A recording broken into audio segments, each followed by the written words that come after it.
Hello and welcome to today's podcast.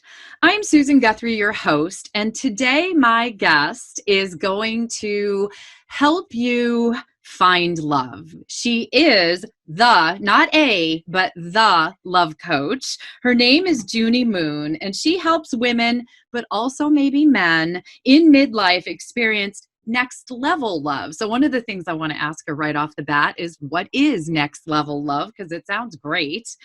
She's been called the inner critic tamer. And that is another thing I want to unpack with her, because just this morning I was having a good solid inner critic moment with myself. And she helps people lower the volume of negative thoughts so they can fully embrace this precious stage of life with confidence, ease, and excitement. She's an award-winning international speaker, best-selling author of Loving the Whole Package, Shed the Shame, and Live Life Out Loud. She's also a director, producer of the film Shed the Shame, host of the podcast Midlife Love Out Loud, and a certified shadow work facilitator. So this is going to be a very interesting conversation.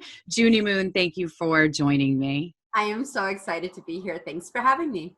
There is just in that bio, I have to tell you, there's so much that I want to know, because this is not, your description is not a, former divorce attorney, now, divorce coach, or the people that my listeners often hear me talking to. And there's great value in all of my guests. But I think that because divorce is such an emotional process, as well as what we attorneys focus on, which is the financial divisions and all of that, that this is really the stuff that people need to hear. And if any of my guests know, or my listeners know, I'm always focused on the future. That's, I call it Divorce and Beyond for a reason.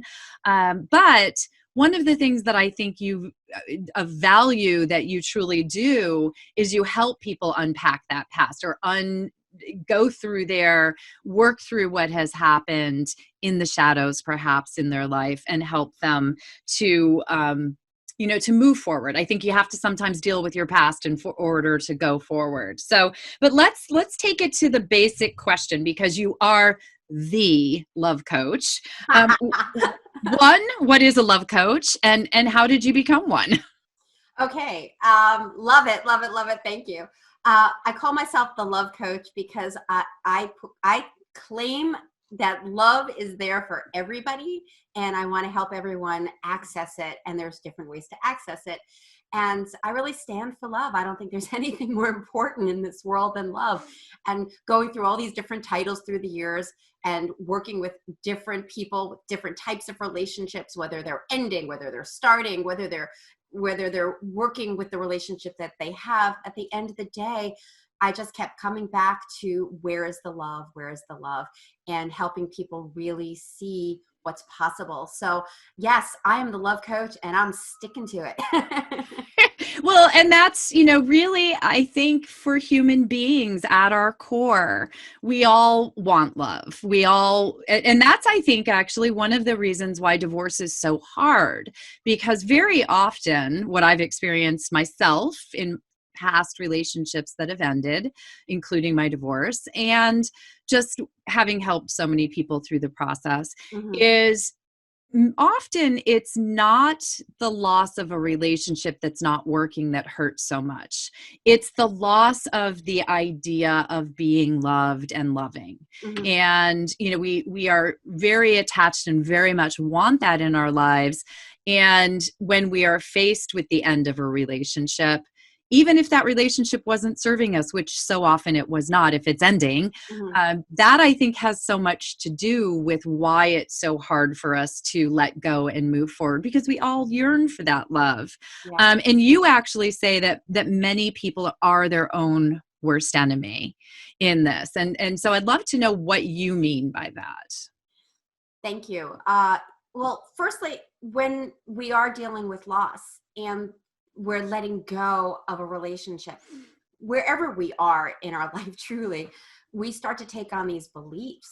So if we're at the end of a relationship, whether it was our choice or not, or we're bumping up against the pain of, this didn't happen the way I thought it would be.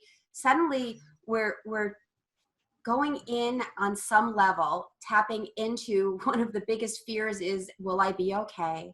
Will I be loved? Maybe something's wrong with me. Will I ever find someone else again? Will I be alone for the rest of my life? We start to have this inner dialogue, whether we're aware of it or not. And a lot of it we're not. And that starts to really zap our vision of what's possible. And so a lot of times when I work with my clients, the first time I ask them, what is it that you want? What kind of love do you want? What kind of relationship do you want? They go into, well, I don't want this and I don't want this. And, I want somebody that will commit to me and I don't want him to betray me. And so we bring all these experiences to the table. And that's why so many relationships fail one after the other, because we haven't gone back and unpacked the past, and we haven't taken the gold or the lessons out of the experiences. We've just taken with us all the beliefs of, oh, I screwed up, or, oh, someone's going to leave me. And then we bring all of those pieces of luggage to the next relationship. And then we end up having the same patterns of behavior and the same challenges. Did I answer your question? I'm not sure I did. Well, no, I do think, you were talking about, our being our own worst enemy. And I think part of what comes up in that is that exactly what you just said. We don't deal with our past and just sort of let the future happen to us.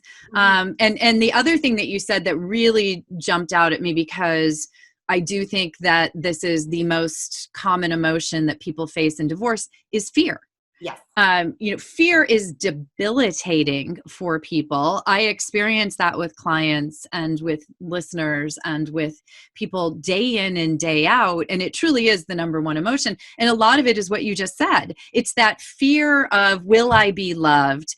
Is this about me? Did I do something wrong? What does my future even look like? I always talk about the black abyss of your future after a relationship ends, because no longer is the future what you thought it would be.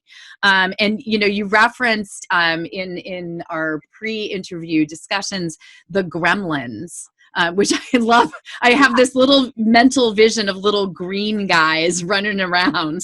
But let's talk about the Gremlins that sabotage our love. Right. And that's the thing, is we are getting in our own way, and we are sabotaging the very thing we want because of the fear. And so what are the Gremlins? The Gremlins I call the inner critic, that those thoughts that take away our power, the thoughts that say on some level, you're not good enough, it's not going to happen for you. And they take away our self-esteem. Now, here's the thing. Maybe we've not fully developed our self-esteem. Maybe at a very young age, we experienced something from our parents, from our culture, from the kids down the block telling us something's wrong with you.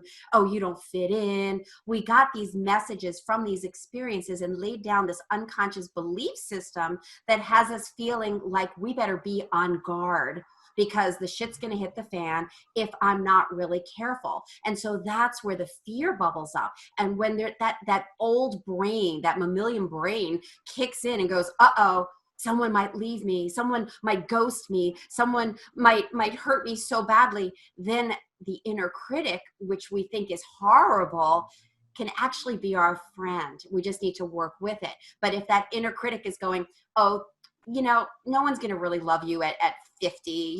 You're not as beautiful as you were. Guess what? You're not going to be as apt to open up and be vulnerable to a new relationship. And so that's where the challenge is. So the inner critic might be, and the fear might be holding us back in a way of protecting us so that we don't get hurt. And yet if we really, really want love, that fear is going to sabotage you and not allow you to open up to love. And so that's where we need to flush out those belief systems, unpack the past, reprogram, rewire, and really claim that this is a new chapter and we can do it on our terms and call in next level love. And that to me is really the key to the whole moving forward, at least on the relationship level. And it's not just a love relationship. It's all relationships and dealing with that past. what you were saying just there reminded me, I just had a conversation with one of my former divorce clients. I helped her through her divorce probably 5 or 6 years ago now.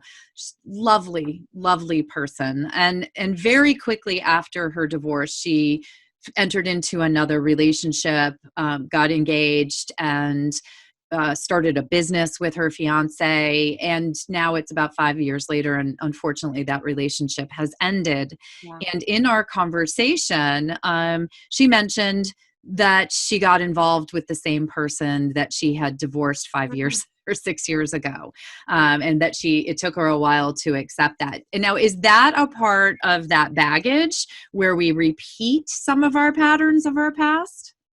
It's so heartbreaking because it happens so often. I hear it so often, and I lived it. And that's why I'm able to do what I do, because I know the pain of falling down the same hole over and over again and dating someone different and finding out they're the same. Yes, it is about, we're bringing ourselves to the next relationship. And are we bringing the same self?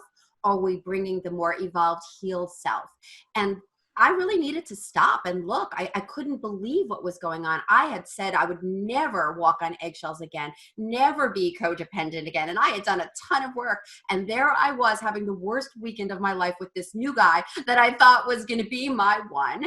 And I remember this one night we were sleeping, and he was sleeping, snoring, You sounds like you were wide awake. tossing and turning with my stomach in knots and thinking, how did I do this? And that was when I said, I'm breaking the contract.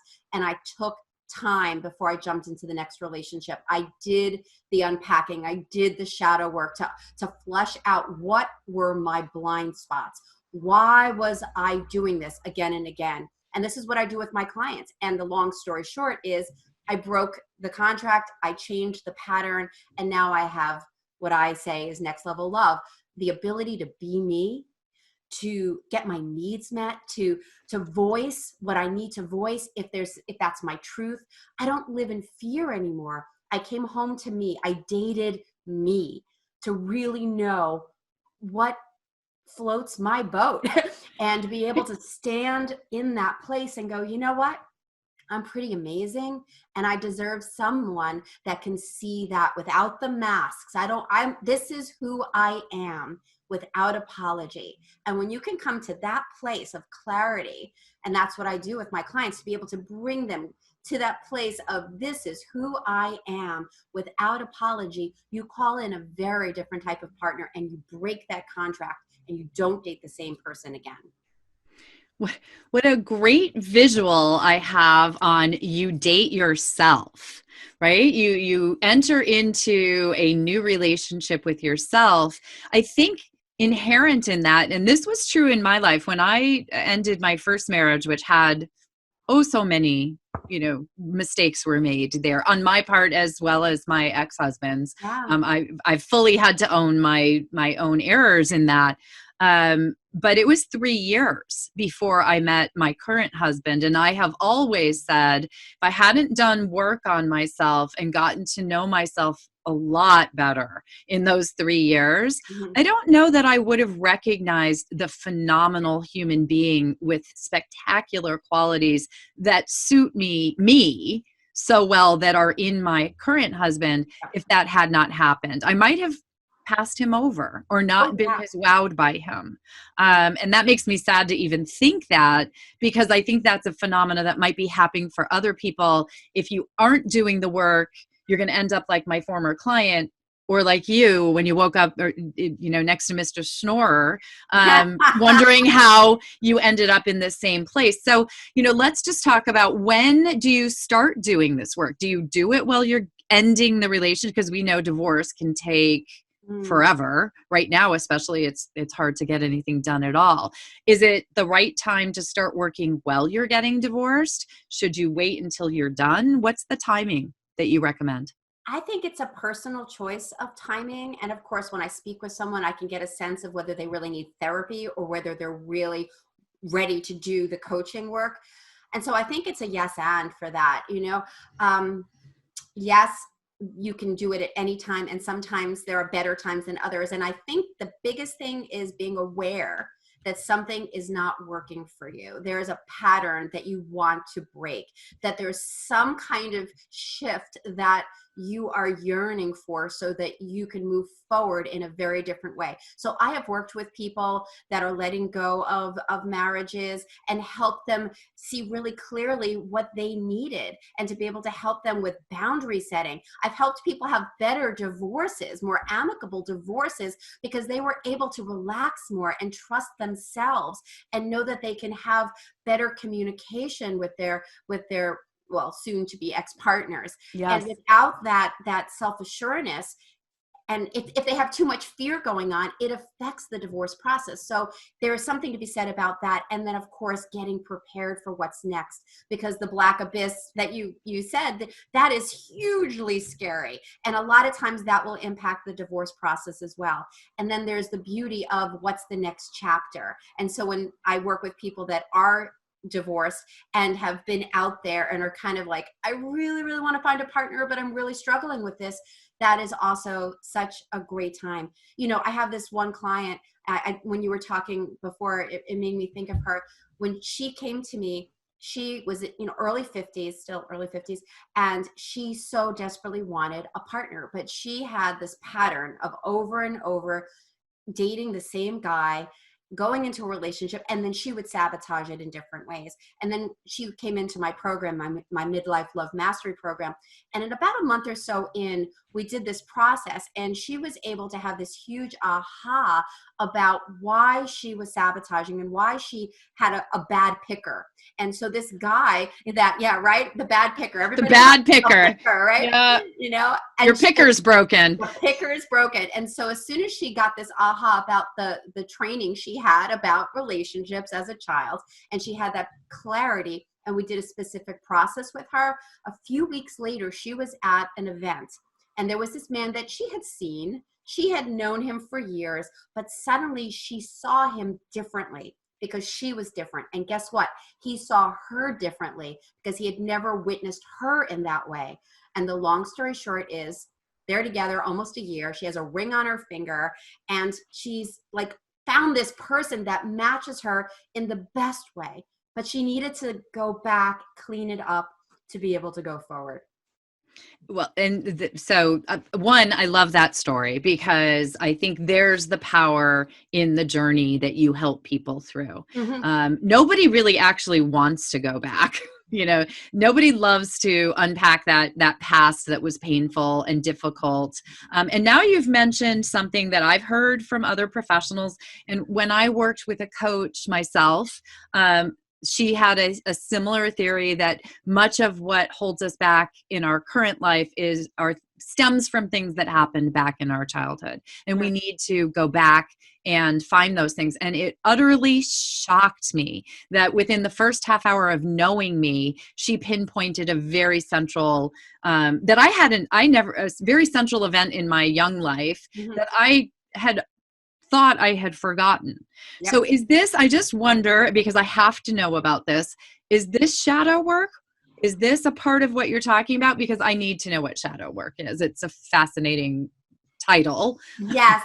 And it's a very specific body of work founded by Cliff Barry. There's a lot of people that say they work with the shadow and do shadow work. And I just really want to be clear that this is a very specific type of process that we help people see what's in shadow, what is behind them, the parts of them that they say, oh, I better not be like that because people won't like me, people won't love me, people will leave me. Oh, I better not be angry because when I was a kid, I witnessed anger and it really hurt. So let me not be angry and let me just keep the peace or be a people pleaser. And so we cut off all these parts that are vital to us, that have great energy, because healthy anger helps us communicate and put healthy boundaries down. But if we put it in shadow, it runs us. We lose access to the healthy energy and it comes out sideways as rage or inner depression or inner hatred.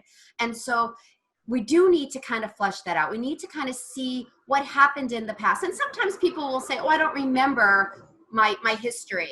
And that's okay. We can sometimes hone in on a belief like, I'm afraid. Oh, I'm afraid to be alone. Okay, I'll use that one. I'm afraid to be alone. Well, was there ever a time in your past that something happened that you felt so alone, that it was so painful?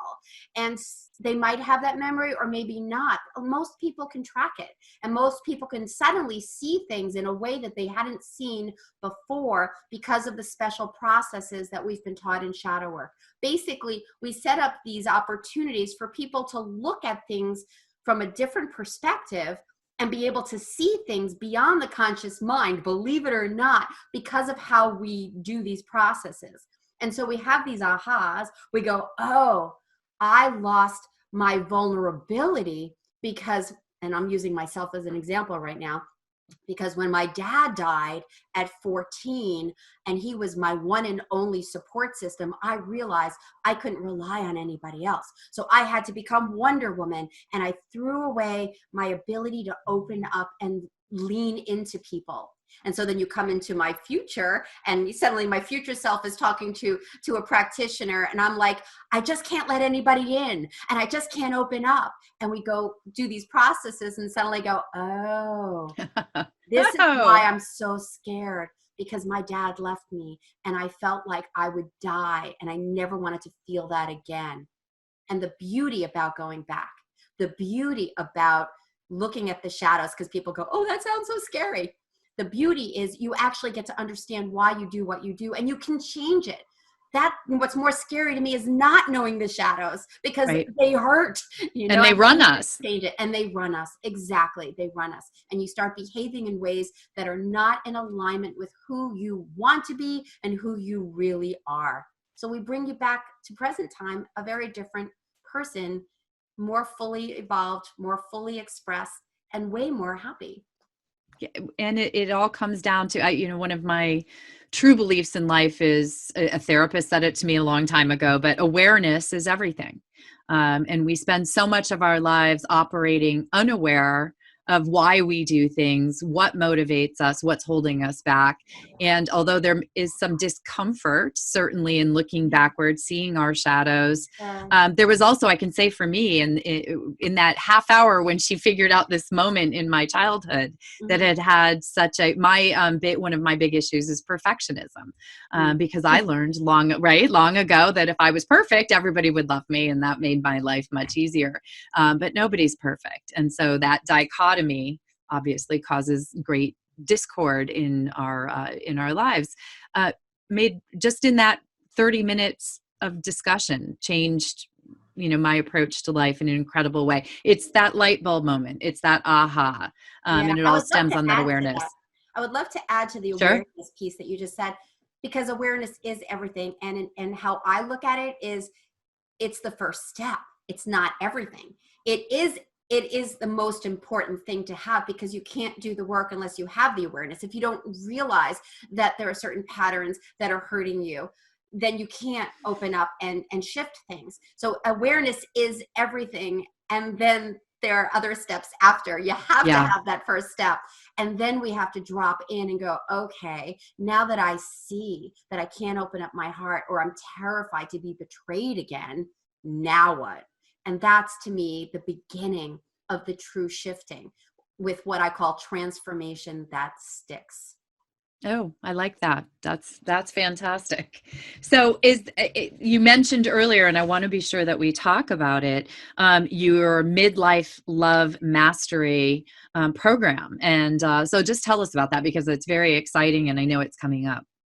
Thank you. Yeah, you know, years and years and years of doing this, I see what works. I see what I typically work with single women in midlife, though I work with men and I work with all ages and even couples. However, my sweet spot in my program, my program that I'm completely committed to outside of the one-on-one, is a 9-month program. And I say 9 months to birth the new you. These are women that are courageous and have that awareness that time is ticking, that they want something new and better for themselves, and they want to really know who they are in a way that radiates out into the world, and they can attract a partner that can fit them in the way that that they desire. And so in this 9 months, we do the unpacking, we get healthy boundaries, we learn healthy communication, we learn how to befriend our emotions so that they don't run us, and that we can actually take fear and dance with it, and take sadness and be able to be vulnerable and it not take us out of the game. We learn more about our values and how we can really open up to owning how great we are, and not in this big egoic way. So many women are like, oh, I don't want to be too much and I don't want to look selfish. And it's like, don't worry, because you're so worried about that, it's not going to happen. Let's have you know how special you are, because coming home to that, knowing fully, unapologetically how special you are, will attract someone that goes, wow, look at her. She's really special. She has these amazing gifts. And so over the 9 months, we're working on many different, we're unpacking. I keep saying the same thing over and over. My inner critic just said, don't say that again. You've said it too many times. And so we work with the inner critic, and we really, like my book says, loving the whole package. We start to love all of our flavors, and we stop being so perfect, and we allow ourselves to be human and call in next level love in a very different way. So it's a powerful program. I mean, there's some individual one-on-one work in it. There's a lot of group work. A lot of it's virtual. We have a couple retreats. It's robust, and I'm so proud of it. And the women have such great success. Oh, it sounds amazing. And it's starting soon, isn't it? Yeah, it starts in June. Yeah. Mm-hmm. Oh, so right around the corner. How will people find out if they want more information about it? The best thing to do is to go to coachjuniemoon.com, and Junie is Junie. So coachjuniemoon.com. You could grab a consultation session. I have what's called a love breakthrough session. It's complimentary, and we can jump on the phone and talk about what you're looking for and what are your obstacles, kind of hone in on what your love shadow is and see if it's a fit to do more work together. And if it's a fit, we can talk about it. Yeah. And I want to jump on one thing you did say. We've talked about women, but you do work with men as well. And as a divorce attorney, I have to say I would say my clientele was about 50-50 between men and women. Mm-hmm. And as much as I think it's harder for men maybe to reach out for help. Many of the men that I worked with would have been thrilled to have something like this available to them. I love working with men. Since I've honed in on women and focused on women, and my program is only for women, I've had mostly women come to me, but for many, many years, I've worked with men individually. It's different challenges that they have. Sure. And I've absolutely loved working with men, and I miss them. So if you're a guy, give me a call. Yeah. Well, and I because I think there's value for both sexes. I 100% agree with you. I think there are probably very different challenges for men. Men, I'm just going to shoot from the hip here. Men have been really hurt by women, just like women have been hurt by men. Yeah. Different things. Men have sometimes felt emasculated, some, overly, controlled, criticized, whatever it is. And now they're really gun shy too. And so while they look like, oh, they just want sex, and of course they want sex, so do we. But yeah, but the thing is that they truly want connection too, in their own way. And we need to help them heal and let go and rewire so that they too can have a very different intimacy and not be so scared as well, because ultimately they're scared too. Yeah. Well, and we want everyone to be ready for a new level love, right? So actually that goes to, you have a lovely gift for listeners of the podcast. Now, I love this, love guide. What is that, and how can people get it? So it's the Midlife Love Guide to Successful Dating. Again, I think there's some language for women, but guys, you could totally grab it. It's also for you as well. It's 7 steps to call in, and that's the title, Magnetize Mr. Right. But guys, don't pay attention to that. You can magnetize Mrs. Right or Ms. Right, there you go. Just cross it out. put in the dream goddess that you're looking for. And I really help you step by step with the components to do it differently. And the first step I'll just say is really getting crystal clear about you and who you're calling in. Because if you don't have a very specific destination, how are you going to write a good profile? How are you going to be able to talk to these new prospective people, see the people as whether they're a fit or not, if you don't know where you're headed? So I don't remember. Let's see. It's coachjuniemoon.com/love guide. That was easy. Yes, yes, and that will be, I'll put it in the show notes, as well as the information about the Midlife Love Mastery program that's about to start and how people can find that and just how they can get in touch with you and perhaps sign up for the consultation call as well, which sounds like a wonderful resource for Let's people. have a conversation, and worst case scenario, at the end of it, you will have learned a ton about yourself if you're not interested in the program, and best case scenario is you've learned a ton and it's a fit to do work and we can talk about it. Sounds wonderful. And I think this will open a lot of people's eyes to what is possible if you're brave enough to look back in order to move forward. So thank you for what you're doing for people. And thank you for taking the time for coming on the show to tell us about it. Thank you so much for having me. It's my favorite topic, love. So awesome. Thank you so much for having me. Absolutely. Thank you, Junie.